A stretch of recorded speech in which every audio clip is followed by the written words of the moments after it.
ఇవాళ ఇటు కాంగ్రెస్ గాని అటు కేంద్రంలో ఉన్న బీజేపీ గాని ఈ 11-12 ఏళ్లుగా సతాయించుకుంటూ వస్తా ఉన్నాయి. ఒక్కటంటే ఒక్క నవోదయ పాఠశాల కొత్త జిల్లాలు ఏర్పాటు చేసుకున్న నాగర్ కర్నూల్లో మనకు బీజేపీ ఇయ్యలే, ఒక్క విద్యా సంస్థ ఇయ్యలే, ఒక్క గుడికి పైసలు ఇయ్యలే, ఒక్క బడికి పైసలు ఇయ్యలే. బీజేపీ కాంగ్రెస్ దొందే. ఇద్దరు కలిసే ఇయ్యాల తెలంగాణను బొందబెట్టే ప్రయత్నం చేస్తా ఉన్నారు. ఇద్దరు కలిసి రాజకీయంగా మరి మనని ఎదుర్కోలేక కేసీఆర్ గారిని మరి అప్రతిష్ట పాలు చేసే ప్రయత్నం చేస్తా ఉన్నారు. ఆలోచన చేయండి. మీరు ఎవరి భుజమైనో తుపాకీ పెట్టి కాల్చే ప్రయత్నం కాంగ్రెస్ చేస్తుంది. మీరు ఇద్దరు లోపాయికారి ఒప్పందంతోనా?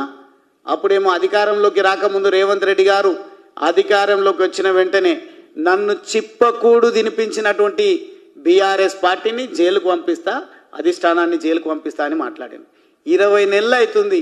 మళ్ళీ ఎక్కడ గడ్డి తింటున్నాడో రేవంత్ రెడ్డి గారు. ఎందుకు ఈ అవినీతి విషయంలో స్పష్టత ఇవ్వలేకపోతున్నారు?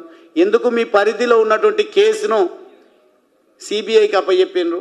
మీకు దమ్ము లేకుంటే కేసుని సిబిఐకి అప్పచెప్పడమే కాదు, నిజంగా ప్రజలకు సేవను అందించేటువంటి నాయకులకు ఈ పగ్గాలు అప్పచెప్పి మీరు పక్కకి తప్పుకోండి.